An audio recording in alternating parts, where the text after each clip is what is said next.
Pixel Rift is a inception of video games. I like to say it's an experience that we want players to go back in time and experience video games the way it used to be. All right, Frank here, and you are watching the Game Show Working From Home Edition. Today, we are checking out a brand new retro game. Yeah, I'm saying it, a brand new retro game from Ana, and this is Pixel Rift 1995. Now, Ana, how are you doing today? Great to have you on the show. Thanks for having me. It's always good to talk to a friend, and especially now, I feel it's hard to release a game in the middle of the apocalypse. So, yeah, it's good to talk to friends and try to not freak out.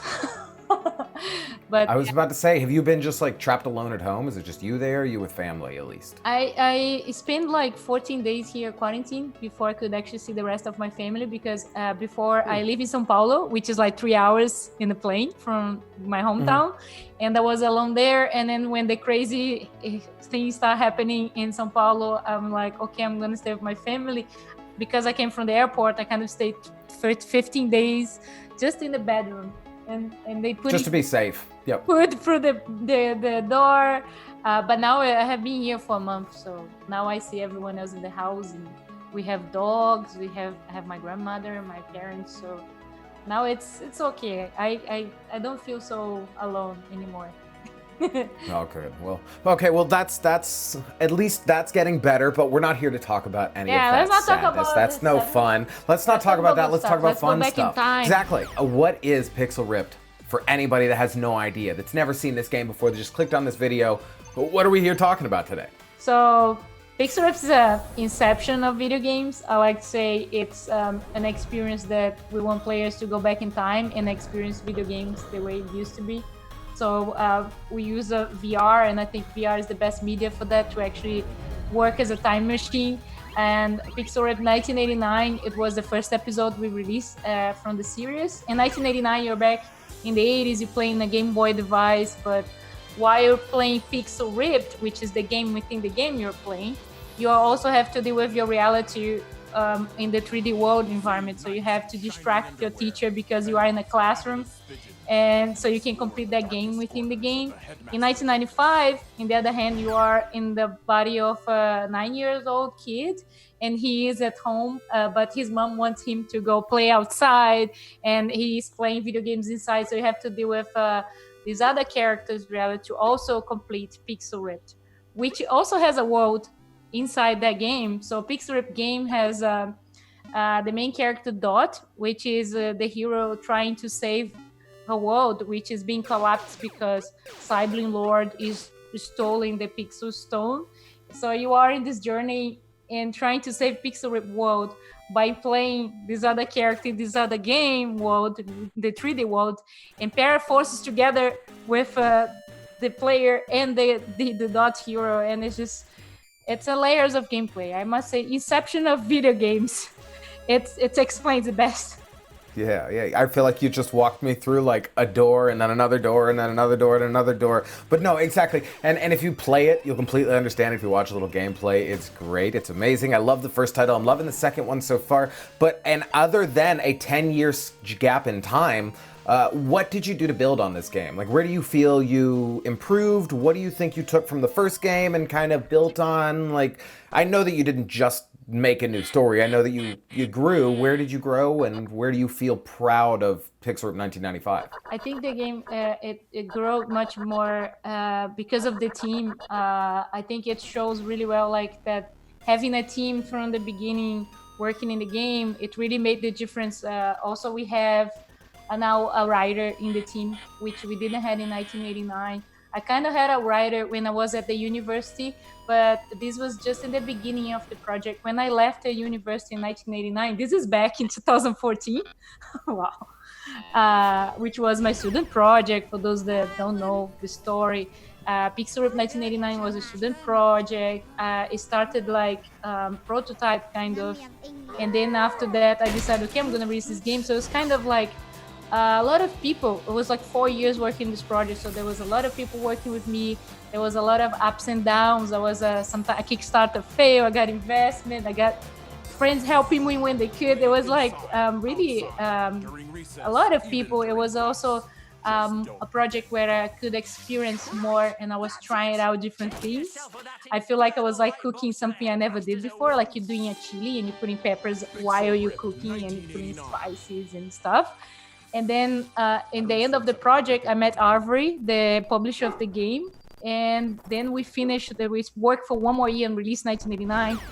But 1995, we started from the ground together. So I had a team. I could focus more in be a creative director, being more in a position where other people can do better than me the things I used to do before. Before I used to do a little bit of everything, and now I have someone that can do a better art, someone that can do better writing, a better.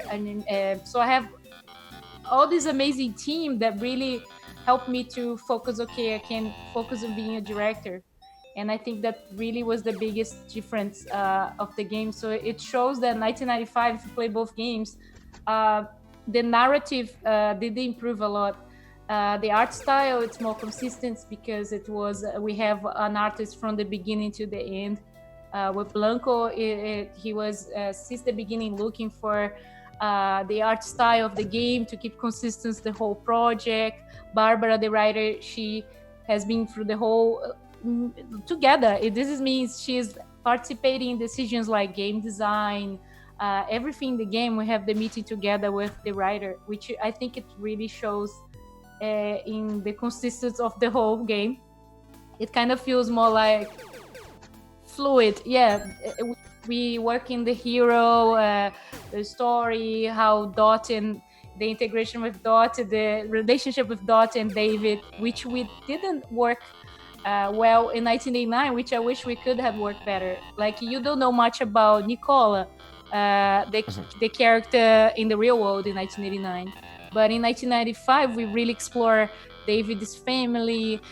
We have this progress of the characters, like you see the mom kind of evolving through the story. I don't want to spoil it, but yeah, no, you're good. It's good. It's and it's not cutscenes either, which is great. It's all like happening around you within the world, which is something that you can only do in VR. We don't like to stop players and watch this now. Kind of, we try to make it like, if you want to, you can see more of the story.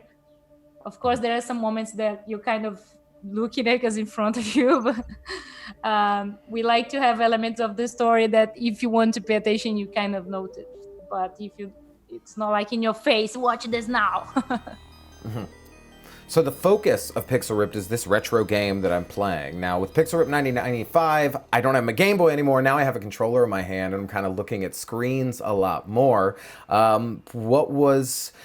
know you took inspiration from old games, but let's say that you were back in that time. Would you want to make a retro game, or would you, or are you like, you know what I mean? Like, you've gotten this chance to make a game that really no one else would get to make right now. You couldn't just make an easy little portable retro game and sell it. No one's got Game Boys laying around anymore. No one's got a Super NES. But because VR is so new, you've got this new technology, you're able to make this thing from 20 years ago that feels like it's brand new. Do you like being in that retro world? Is that because soon we're gonna hit Pixel Rip 2015, 2000? You know what I mean? We're getting there. But do you like this era? You know what I mean? Yeah, I love what you just said about working in something old and making this kind of make it possible to make something new of something so old. And I think that the kind of VR allow us to do so much, to explore old mechanics and make them feel fresh, and try to combine with things that we never thought before. Like, I think the most innovative mechanics we have is, of course, the boss battles, where you have the game characters outside the environment, the game world, and they are in your environment, in 3D world. And then for me, that's kind of like making it possible the dream I had when I was a kid. When you play games, growing up playing games, you always kind of start imagining the video game characters outside. And if you play too much Tetris, you start seeing blocks everywhere, and your mind kind of fucks it up with you. And then I think that's kind of the best thing about VR, is that we can play and we can actually make the things we dream when we're kids, that we dream that actually happen. And I think that's the thing I'm more excited about it. Of course, reliving those moments and going back in time and remembering, wow, I remember being playing games at night and I have my mom that wants to turn it off my game, or my parents.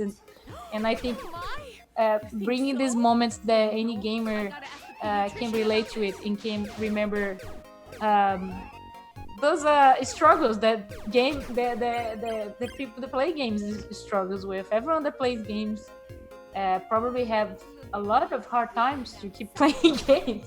We have to be so productive. And something funny about this whole thing is that nowadays video games are the best friends of the families now. If you think about it, the whole situation changed. So I don't think a mom would come now and complain that the kid is playing games. Thanks God he's playing games, he's not going outside. Oh, I know. My boss tells me every day, he's like, oh my God, thank God my son's been playing Fortnite for like 9 hours today. I got some work done. I was like, no, that would never happen before. But no, I agree with you. Video games are starting to become just like another, they're normal. I know back in the 90s, back in the 80s, no one played games. And if you did, it was like, stop playing video games, stop doing that. And now look, you've made a career out of it, which is amazing. And brings me to my next question, is with 1995, what was the hardest thing? So now that you're in a creative director role, more so, and you're not really as hands-on in every little part, what do you think was the most difficult part? Is it just that transition to the role, or what? For me, if I think about the whole project, I would say something. But for myself, of course, it was the transition of focus more on the direction. I think for me that's the biggest struggle, because of course I want to go there and just make everything. So I kind of slowly learning how to step back and, okay, who can make this better than me? But at the same time, I don't want to lose that the ability to go and make things in the game, because when I actually put my hands in the game and I'm working on Unity, for me, this is the moment I'm the most creative, and this is the moments where I get the best ideas out of it. So I try to still do that. I don't want to never stop doing that. So what we do is that I prioritize, okay, the main important things that I should see what everyone else is doing, and I sit with the producer, where I have a producer that has been really helping me to learn with her. She has this experience, Rebecca, as a producer, and we talk a lot. How can I be a better director? So we prioritize everyone in the team. And then after that, okay, now Ana, you go, and then let's see what you can help the best. What is the task that is better you do than anyone else? And then she helps me with that. And I try to, okay, first of all, I see everyone is doing okay, everyone is good, I go do something. Because if you doesn't matter, you just go and do your stuff. But like there's 8 people stuck, it's better you get 8 people working and know what they're doing and have a clear vision of what you want in the game, then you just go alone and do something. It's just a waste of time. This is my struggle, but the team struggle, I must say, we had some funny moments. First of all, the team changed a lot because the company was growing a lot. So Avery... Yeah, I was going to go into that next, but yeah, please tell me. Avery grew a lot. So when we started the project, this is a year and a half ago, and it was, the company grew like 3 times or more. And we moved it from a house. We kind of have like we all have working in this house, and the company grew too much. We have to go to this huge building, which we now have a whole floor. And during the process of moving, there was a whole day where we didn't have a place to work. So I invited everyone in the team. Let's go to my house and we play games the whole day. I had like PlayStation 1, Super Nintendo. We played the whole day games, and it was one of the best ideas came from the day. It was really good. We kind of managed to get these struggles and turn into good things.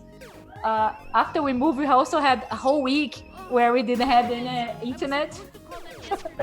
So this was the same week that the writer, she was joining the team. So we said, okay, let's focus on the narrative. So we focused a whole week in the narrative. And that was also really good use of our time. But also, like, if I think about it now, I can say that everyone in Avery worked in the project, because we had a lot of changes in the structure, a lot of changes in production style, and that was really hard in the game to keep consistency, because when you have a lot of people coming in the team and coming out and changing, some people they stay the whole time, but a lot of people was moving, so it takes time for people to sit down and understand what is going on until they actually can help in the project. So I can say now that almost everyone in the company helped, because there was like we had this month where we got a big push in the 3D models and art, and we got like 2 other teams helping on the game. I can say Pixel Rip was a big push for Arvory. Like everyone in the company kind of helped. And it really, that was because Arvory does more than just Pixel Rip, right? Yeah. They have more. We have Yuki, we have the Line, and the Line won a prize at Venice and is winning a lot of prizes. So we have like 3 teams working in different projects. We also have other companies. So Arvory has the arcade VR, which is Voyager. So it's divided in many other companies. Do you have hands in all of those pieces, or are you just on Pixel Rip? I am focused on Pixel Rip. I participate every day. We have a meeting with everyone in the company, all the other directors and the producers in the company. So I try to be involved and see what is going on. But I have to focus on Pixel Rip because, of course, it's a lot of time taking. But I try to participate with ideas, but I don't go beyond ideas or maybe meetings about the other projects. Testing, of course, giving feedback. We try to test each other's projects. We try to talk to the other directors and get support. Laganaro, and so the other directors, they also help with Pixel Rip too. We try to see how we can get feedback. Kako is doing Yuki now, so we are close to the release. We send the game, hey guys, play the game, give feedback, and we get all these reviews. So you feel like you're a part of everything going on at Arvory. You're not just off in your own little Pixel Rip world, which is good. No, that's awesome. Yeah, I think now with these meetings that we are having, we are changing a lot of the structure, but I think now we are getting close to a really good structure that this last 3 months, I think it has been working really well. We're now having these meetings where everyone is together, all the directors and producers, and we're kind of now in the same page. And I think these meetings are really helping us to, especially now with the distance, to know what is going on with the rest of the company. And and this is, I was going to say, this is Pixel Rip 1995 is big for you because this is your first Quest launch, right? Yes, it's since day one we are building for the Quest, and the Quest you also have to pass the teach before, so it's a big it's a big deal. Big deal. No, that's huge. Together with PlayStation, so it's a lot of platforms to be making the game for, and surprisingly, PlayStation VR and Quest have different needs. We thought it would be like who'd have thought, right? It's never just check the easy button, is it? That was the next one. Optimization. What was it difficult? Really, like this first time trying to get? Do you feel that it's the same game on each platform, or did you have to kind of make some sacrifices? I would say Oculus, Rift, and Quest, the only difference is the effect in the camera, but it's really not much effect in the camera. We try to make the game first with nothing, and then let's make the game with nothing, and then it's gonna look good, and then later we just put like the chair in the top of the ice cream. We put the camera effect. The ultimate polish. But it incredibly looks really good on the Quest. It doesn't. I kind of don't notice, and like differently from 1989 when you play on the Oculus and you play on the PlayStation, you definitely feel the difference of the graphics. But from PlayStation, comparing PlayStation to the other ones, we have of course the controller, which is totally different on the PlayStation, and I still feel that the feeling of holding a controller in your hands, it's still like the best seller for Pixel Rip. It's the best match. It's unbeatable. I know, it feels so good. It feels so good. You're holding a controller, and we managed to get the DualShock tracking to actually use this to grab objects. So that was my next question. How can I pick stuff up? Perfect. So imagine that we tested many things. We even tried to use the Move controllers, but that was like something I'm sure this is not gonna work. Yeah, no. It doesn't have Like, no, thank you. No, it would ruin it, the main core thing of the game. Yeah, it just doesn't have like the A/B. It doesn't It doesn't feel have like a left and controller. right. So the left and right was the worst. So it would ruin most of the experience of Pixel Rip, which is playing the game within the game. So we decided, okay, it's gonna be DualShock. And then what you do is that basically you can your hand, if you go grab something, imagine you want to grab this, your hand would, when you get close to it with your controller, your hand would hold this. Yeah, so you hold this and then you have the tracking of that thing now in your hand. So it worked really well actually, and I think it's. Do I have to hold a button to grip it while I'm holding, or does it automatically go there until I like step far enough back away? You have the sticks in the top. You can use it, the triggers, to kind of leave your hand loose, and then when your hand kind of follows, when you press, your hand kind of follows your tracking, your controller. Oh, that's awesome. Okay, I get it. So you like unloosen your hand, grab the thing, and then it grabs. Okay. Yeah. Okay, perfect. Oh, that's awesome. That's cool. But, so that way it doesn't really remove from the experience. They get to stay within it the whole time. Yeah, and we tested with a lot of people, and then it feels really natural. We didn't have to say anything. We tested with like 15 people. They all like did it with no tutorial. They just did it. They grabbed the cartridge, they put it in the console, and you have things like a Nerf gun you can grab and shoot, and you can.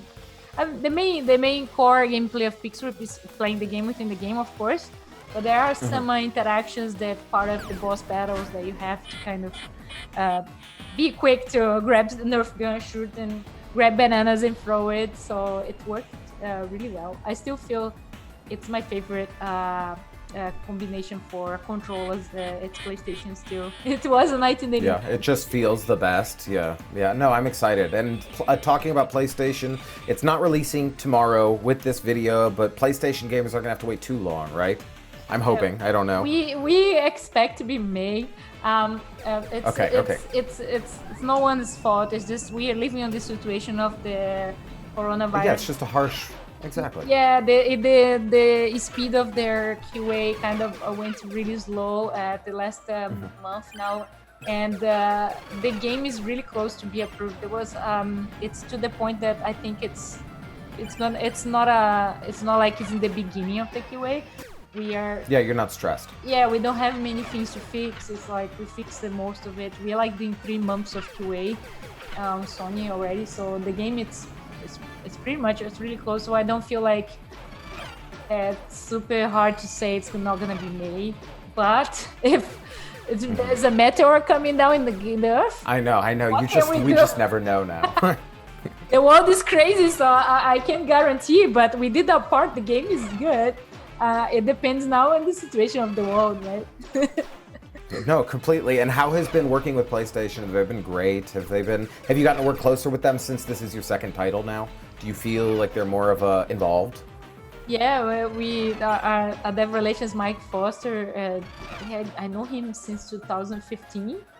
So I've been a barbecue in his house. I know his wife. Oh, nice. Okay, good. That's the way to do it. Yeah. It's good friends, and I know he's doing what he can to get the release. Also, we have been in Japan, right? So we visit Shuhei, Yoshida in person. We have a good relationship with them. I know they are doing a miracle to keep doing the QA even with all these hard times. So it's amazing the job they're doing right now. All these people. Yeah, everyone. We surprised. Oculus is keeping the QA, so there was a transition when they went to home office and all that. We also did the home office transition, but we all understood. I'm surprised they managed to finish the QA and they keep it professionally hardworking. No, they kept you on a decent time frame, which is nice. No, that's awesome. That's it's great. Incredible that we managed to releasing the game now, even in the middle of the chaos. No, and that's another thing is I'm so glad you even had the time to sit down with us to chat about it in the middle of all this. And you too. No, this is awesome. We're all quarantined at home, so. I know, it's crazy and it's great and it's good that at least we get to do this, and this is what people should be doing, trying to reach out, play games with friends. This is a great game to play with your family too, because they probably lived through these eras if you didn't, and you get to show it off and they're gonna love every second of it. Now, Anna, before we get done, are there any cool tips that you can give me that maybe someone can get just from this video for Pixel Rip 1995? Tips about the game. There is something hiding. Or Easter eggs, anything hidden? There is something hidden that I would like someone to find it, but maybe it's really hard to find. But I can't spoil it, but it's... No, don't spoil it, but at least let it know, yeah, that it's there. I can say that after you find all the pieces, you will know something. Okay. No, good. Okay, that's fine. That's fine. That's fine. It's cryptic, but I dig it because maybe we'll have someone that's like, now I have to know. But no, perfect. Well, awesome. Anna, thank you so much for hanging out, for chatting with us, especially during these hard times, because this is, like I said, this is the best time to do this. Pixel Rip 1995 is live now. Right now, you can grab it in the store. You can get this on Oculus Quest. You can get this in Oculus Rift. You can get this for Steam. You can get this pretty much everywhere, right? And it's coming to PlayStation VR soon, so everyone's going to be playing it. And anything else that I forgot before we go? I just follow us if you want to know more about when PlayStation is going to come out. We're going to be posting on Pixel Ripped. We are on Pixel Ripped on Twitter, Facebook, everywhere. If you want to follow me too, I post crazy stuff sometimes, but I try to share the development experience. And a game dev, you can look on a game dev, also Twitter, Facebook, Instagram. Yeah, we're going to be sharing. And if you also, when you play the game, if you want to share anything you want to improve in the game, good things, bad things, we want to hear. You can go in our Discord. We have a support channel. We're going to be polishing the game. We are releasing the game where we are going to be watching out for things that you may find a bug or something. We are happy to improve the game and making the game better. So feel free to talk about the good things, but also the bad things. We are happy to improve. If we can't improve on this game, we improve on the next game. Right. No, awesome. Yeah, and that's what I like to hear. And they really are active in their Discord, and they'll respond to you, and they'll chat, and it's a great team over there, and it's a great game, and I really suggest that you grab it right now. Now, Anna, thank you so much once again for stopping by, and I am going to go play some more Pixel Ripped. Thank you. And stay home. And play games. Play games. And stay home. Play games.